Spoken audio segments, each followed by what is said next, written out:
Karena banyak orang yang memisahkan antara kematian dengan rezeki. Seakan-akan tidak ada hubungannya dan tidak ada koneksinya. Salah. Sesungguhnya kematian itu punya koneksi yang kuat dengan rezeki, sebagaimana rezeki itu punya koneksi yang kuat dengan kematian.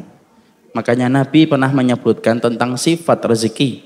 Bahwasanya Nabi berkata, rezeki itu akan datang kepada dirimu sebagaimana kematian itu akan datang kepada dirimu. Apa yang kita pahami dari sifat yang ketiga, kematian?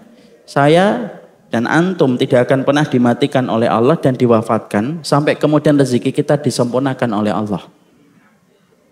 Makanya ketika kita bicara kematian, maka kematian itu menjadikan kita ini tenang. Ketika kita paham sifat kematian itu tidak akan dimatikan kita sampai sempurna kematian yang kita, sampai sempurna rezeki yang kita peroleh. Makanya orang kalau memahami ini tenang hidupnya. Tidak perlu nyenggol yang haram, tidak perlu nyenggol yang syubhat. Dan tidak perlu nyenggol hal-hal yang kemudian dibenci oleh Allah. Kenapa? Karena dia tahu kematian itu ada kaitannya erat dengan yang dinamakan dengan rezeki. Nabi sampai beliau bersabda, la yamuta ahadun hatta yastawfiya rizquha. Tidak akan mati seseorang itu sampai rezeki yang paling terakhir yang dia dapatkan itu dia peroleh, baru dia dimatikan oleh Allah. Makanya dalam asar dari Hasan Al-Basri rahimahullahu taala, sampai Hasan Al-Basri itu mengatakan dan menceritakan, setiap orang itu didatangi oleh malaikat maut seharinya 3 kali. Sembari malaikat maut itu membawa catatan rezeki orang itu. Kalau catatan rezekinya masih ada, ditinggal. Nanti datang yang kedua. Tetapi Hasan Al-Basri tidak menceritakan detail kapan 3 waktu ketika malaikat maut datang untuk memeriksa catatan rezeki kita. Kalau yang kedua masih ada, ditinggal lagi. Kemudian datang yang ketiga. Makanya kita hari ini masih hidup, duduk di sini, ya karena rezeki kita masih ada. Makanya kemudian ada sebuah riwayat untuk menjelaskan tentang masalah ini. Ada sebuah tulisan dari seorang ulama ketika menjelaskan tentang sifat kematian, bahwasanya kematian itu tidak akan disempurnakan sampai kita mendapatkan rezeki secara sempurna. Yaitu adalah kisah nyata.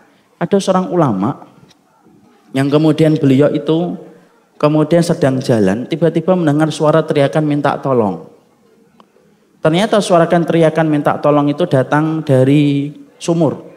Kemudian beliau mendekat kepada sumur itu dan ternyata ada orang. Diselamatkan kemudian orang itu, dan ketika diselamatkan sampai ke atas, basah kuyup orang itu.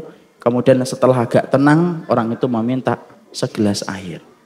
Ada air enggak? Ada. Ulama itu berusaha mencarikan air. Setelah kemudian dapat air, diminum sama orang itu sampai habis.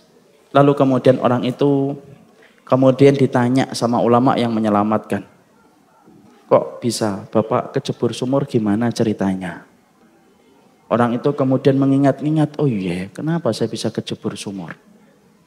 Dia bangkit dari duduknya, kemudian mendekat kembali ke bibir sumur. Kepleset, kejebur lagi. Yang kedua kalinya ketika kejebur langsung meninggal dunia. Dan ketika meninggal dunia, maka kemudian akhirnya ditarik ke atas dan akhirnya kemudian dikuburkan. Sang ulama itu menyampaikan dalam salah satu kitabnya, beliau mengatakan, ternyata Allah itu ngirimkan saya kemudian sampai jalan mendekati bibir sumur itu karena Allah ingin supaya saya menyempurnakan rezeki kepadanya yang terakhir. Rezekinya apa? Segelas air. Ketika orang itu sudah mendapatkan rezeki segelas air, baru kemudian dia diwafatkan dan dimatikan oleh Allah setelah segelas air itu dia dapatkan. Di situ kita belajar, Pak, orang yang hari ini nyenggol yang haram, nyenggol yang syubhat, pikiran kita itu sederhana. Segitunya perkara dunia, sampai kemudian dia nyenggol yang haram dan nyenggol yang syubhat. Padahal kalau rezeki dia itu 1 miliar, walaupun dia tidak nyenggol yang haram, tidak akan mati dia sampai 1 miliar itu dia dapatkan. Makanya ada sebuah kisah lagi zaman sekarang itu. Saya pernah baca blognya salah satu orang yang hijrah. Maka beliau itu nuliskan bagaimana kisah perjalanan dia hijrah. Dan ketika dia hijrah itu asalnya ketika dia itu profesinya dalam sesuatu yang haram. Maju mundur untuk meninggalkan profesi itu. Sampai kemudian akhirnya dia itu mendapatkan sinyal hidayah dari Allah. Karena Allah itu mengirimkan sinyal hidayah kepada kita setiap waktu. Cuma hati kita yang gagal merespon setiap sinyal hidayah. Ketika kemudian orang itu mendapatkan orang tuanya tiba-tiba jatuh koma. Maka dia langsung karena berbakti sama orang tuanya, dia ngajukan cuti. Dia ingin menunggu bapaknya dalam proses komanya itu. Ditunggu bapaknya ketika koma. Dan tiba-tiba kemudian bapaknya bangun dari koma masih lemah betul. Ngobrol sebentar. Dan ketika kemudian ngobrol sebentar, bapaknya minta es krim 1 contong. Es krim, Pak. Dia bergegas nelpon kemudian dokter meminta supaya kemudian apakah boleh dia memberikan es krim itu. Dokter menjawab di ujung telepon, kasih aja Pak. Nanti segera saya akan pergi ke sana. Dan ternyata kemudian dia akhirnya menyuapin es krim 1 contong itu kepada bapaknya.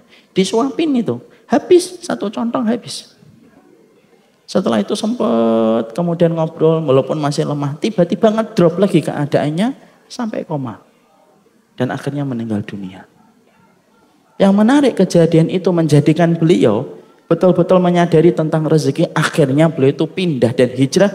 Beliau tinggalkan itu pekerjaan haram yang sebelumnya beliau itu masih maju mundur untuk meninggalkan.